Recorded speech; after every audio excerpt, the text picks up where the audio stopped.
Our republic was not made for spectators. It was made for participants. So you need to know what's going on, and then when we give you the action items, you need to take action. And this next topic is something we need to be praying about. You know what we say, pray, vote, stand. And when it comes to Israel, we're continuing to monitor that situation as the pause in the fighting has been extended, as I mentioned at the top of the program, additional 2 days while negotiations for the release of more hostages held by Hamas continue. Now, as students of the Bible know, enemies have risen up against Israel and God's people since the dawn of history. What does an understanding of Israel's history and biblical prophecy tell us about these modern attacks on the Holy Land? I mean, Jesus warned us, don't be deceived, don't be surprised, these things would be happening. Well, join me now in studio to discuss this and more is Amir Tsarfati. He is the founder and president of Behold Israel. He's a noted speaker and author of many books, including the upcoming book, Discovering Daniel. Amir, welcome. Thank you, to Tony. Washington Watch. Good to see you. Good to be here. So, just for the benefit of our listeners and our viewers, we go back to, I guess, 2015. We were in Correct. Israel. You led one of our first tours that we took to Israel. Yeah, it was wonderful. It was. You brought a few buses, and we had a good time and good fellowship also. Well, very educational as one who is a follower of Jesus. Mm-hmm. Jewish roots, you understand the country, you understand the geopolitical environment there. Let's just jump right into this, Amir. Give us the latest. You just returned from Israel here to the United States, or just came to the United States from Israel. Give us a sense. Well, we're a nation that is post-trauma. We just experienced a 1 day of Holocaust, unspeakable crimes against humanity that were performed by bloodthirsty people that have no regards to human life and have no intention to have any peace with us at all. Which, by the way, leads me to Psalm 120 that says that I have dwelt with people who hate peace. When I am for peace, they are for war. And that's who we have business with. And Israel, for the longest time, tried to appease them by giving them jobs within Israel, by allowing money to flow in. But this monster, rose one morning and tried to devour us. It's beyond description. Yeah, I have no words. I mean, I've used this term. Correct me if you think I'm wrong, but it's demonic. I don't think a human to be someone who was created in the image of God. I don't see an ounce of the image of God in people that do stuff like that. Yeah. It is definitely it's almost under the control of something else. Absolutely. Because I was a police officer. I was in the military, but I've seen crime scenes. I've seen things, and what this. The depictions, the pictures I've seen, the stories, it's beyond what I believe humans could do to one another. And I think that's what the Israelis understand right now. We're facing something that is far above and beyond what we ever expected. This is not something we are willing to live next to. Nor should you have to. I know. Well, some people think we should. But Amir, let's talk about that, because now the sympathy is beginning. The media is fueling the sympathy for. And look, I pray for believers that might be in Gaza, and I don't want to see bloodshed. But I've been there. I've been to the border. I was there in 2014 when the attacks were taking place. I mean, I've seen the land. I know how indefensible it is under the best of circumstances. Exactly. And we're facing right now a battle between two things. One, we have the largest terror base on planet Earth. And in the north, we have the largest or the strongest terror organization on planet Earth. Right. And you're sandwiched in between. We're sandwiched right in between them. And it's not a big parcel of land. Nope. And we understand now, that was a wake-up call for us. Yes. We understand now that there is no way we can live like that even a day longer. Right. So we are doing what we should have done long ago, and we didn't because of pressure. Okay, let's talk about that pressure, because we're seeing that pressure arise again. Correct. Even from this country that we're sitting in Yes. right now, the Biden administration pushing for this quote-unquote pause, which has stopped Israel from taking care of business. You know, right now, the Israeli troops in Gaza are seeing, watching, looking at Hamas terrorists regrouping and reorganizing. Right now, we see we cannot shoot them. But we see that what they're planning for us once this pause is over is far greater than what we had with them before.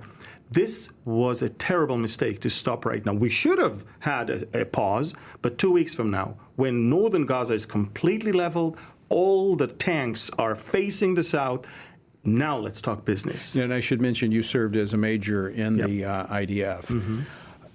So let's talk about the support from evangelicals here in this country. I mean, the UN is like on the other side of this. Absolutely. It's disgusting what we're hearing out of the UN Secretary General. Where else is Israel finding support from? Not too many. It's funny. We do have unexpectedly support from Germany and from Hungary and the Czech Republic. Everything. But believe it or not, we see unbelievable wave of anti-Semitism all over the world that is also to some degree hosted and tolerated by governments, such as in Belgium and in Spain, in other places. I mean, the Irish Prime Minister just tweeted yesterday, Emilia was found. She was lost and she was found. She was not lost. She was kidnapped. Right. And she wasn't found. She was released for 3 terrorists that we had to release for her. I mean, that's how it works. They live in a parallel universe. It's a different Is it planet. intentional? I believe that, first of all, in Ireland, it's a built-in, I think there's a deeper problem there. And I think that right now, by the way, what happened on October 7th, Tony, has caused a tectonic shift of many plates in many different levels all around the world. Yeah. And we're watching Agreed. it happening. And a lot of countries are now dealing with built-in anti-Semitism that they had for many years, and now it's rising, and now they have to choose Jewish people that we know that are not posing any harm for our country versus those Muslim migrants that we brought now that are leading this whole anti-Jewish And they're afraid thing. of them. They're afraid of them, exactly. They're afraid of them in France, they're afraid of them in Belgium, and now look what happened in Holland, in the Netherlands. Right. So, Amir, let's put this in biblical context. Yes. I mean, people are asking, what does this mean? Where does this fit in to Scripture? Okay, so we're watching 3 things that are happening right now. First of all, we're watching a resolve on behalf of the Israelis to live without borders anymore, without fences, without walls, because we're about to defeat our enemy. We're about to crush the enemy. It's something that we lived for years under the guise of the larger the wall is, the better the anti-missile defense system is, the better it is. No. We have to live without that enemy on the other side. But the second thing that is happening is Jews all around the world now wake up to the reality that there's no safe place for them as Jews than Israel. How do you explain that other than it being spiritual? I can't explain that. But these Jews, in most of the countries where they were the leading liberal voices in America and in Western Europe. And right now they see that being liberal is not enough, being progressive is not enough. They hate me for being a Jew. Right. Which, if you look at that, is a very small population, relatively speaking, to the rest of the world. Why the sustained historical hatred? It's spiritual. That's the only way. It's spiritual. Yes. Because we honestly, show me one bad thing that the Jews, I mean, there are Jewish people that did, stuff that I might not like. Yeah, but exactly. But as a nation. But look what they contributed. Exactly. And look at the Nobel Prizes that we won, and look at the innovation and technology. And the interesting thing is that really there is no other way to describe it but spiritual. Even now, the Jewish people themselves realize it's above and beyond what we can see. So it's a wake-up call for this generation. It's a wake-up call. Jews return back to Israel in thousands. And the Jews in Israel are fleeing. There's an exodus from hedonism and materialism and secularism towards believing in God, because they understand. So a spiritual revival? It's a mini revival. It's not a revival that I would expect. I mean, It's a they're not return to the following roots. Christ. Right. Exactly. First, you have to return to your God, and then Right. understand what God did for you. Right. And so we see that happening right now, and it's amazing. It's amazing. So how should evangelicals be looking at this situation? How should we be praying into it? Well, first of all, I believe standing for Israel and with Israel always cost. And if you're not willing to do that, there's a problem here.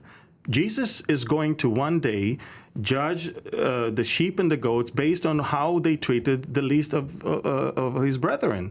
I mean, even Joel chapter 3 talks about the fact that nations will be judged according to what they did to the nation of Israel. Right. Christians must know that they have to stand for Israel, have to pray for Israel, have to help them. Literally help them. Right. That's the way it is. God is expecting that from them.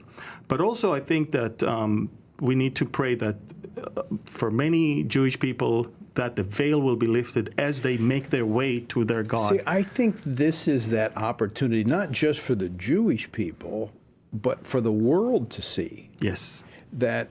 See, I'm believing and praying that God is going to do what he's done in the past for Israel. He's going to show himself mighty Absolutely. to save, and it will be beyond man's explanation. Yeah. Without pointing to God. I mean, that's the only way you can explain it, is you point to God, which will be this revelation for those who have eyes to see. They'll be able to see it. Absolutely. You're right. And I do believe that if you really have eyes to see and ears to hear, you're about to see amazing things. God is on the move right now. And by the way, I believe God is testing the nations right now. He's testing the nations. And among the nation, he's testing the believers, his people. Yeah. And Israel is on where we stand with Israel. Yes, Israel has always been. Look, when I began to travel around the world, God showed me, wherever you go, look at what they teach about Israel, and you will know the spiritual state of that church. Because it's like a litmus test. It's amazing. So when I chaired the U.S. Commission on International Religious Freedom, we were looking at this rise of anti-Semitism in Western Europe. And part of the concern, and historically speaking, is that that's usually, as the special rapporteur for anti-Semitism at the United Nations said, it's the canary in the coal mine. Correct. And so if Christians are silent here on what is happening to Jewish people all over the world, we're next. Absolutely. And by the way, those terrorists always say the Saturday people are first, the Sunday people are next. They use that term. They don't even hide it. And I mean, Europe must wake up, and America must wake up. America has thousands of sleeping cells all across the country. Your southern border is so open, and I can't even imagine how many Hezbollah and Hamas cells are in your country right now. Yeah. They're testing you. And look, they waited and waited and waited and deceived us and deceived the whole area that they're deterred and they're not going, and then boom, one day they strike. So was a part of it the political acrimony and division in Israel that opened the door for this, you think? Absolutely. They saw that they thought Israel is too weak to respond. The society is too divided. They lost their patriotism. They lost the sense of, giving your life to this country. That's what they thought. That's what. Yes. You sounds like you're describing America, though, too. Absolutely, because this is exactly what the whole world is experiencing, and America leads that. And I'm telling you, when they smell weakness, they strike. So we're positioned to be hit.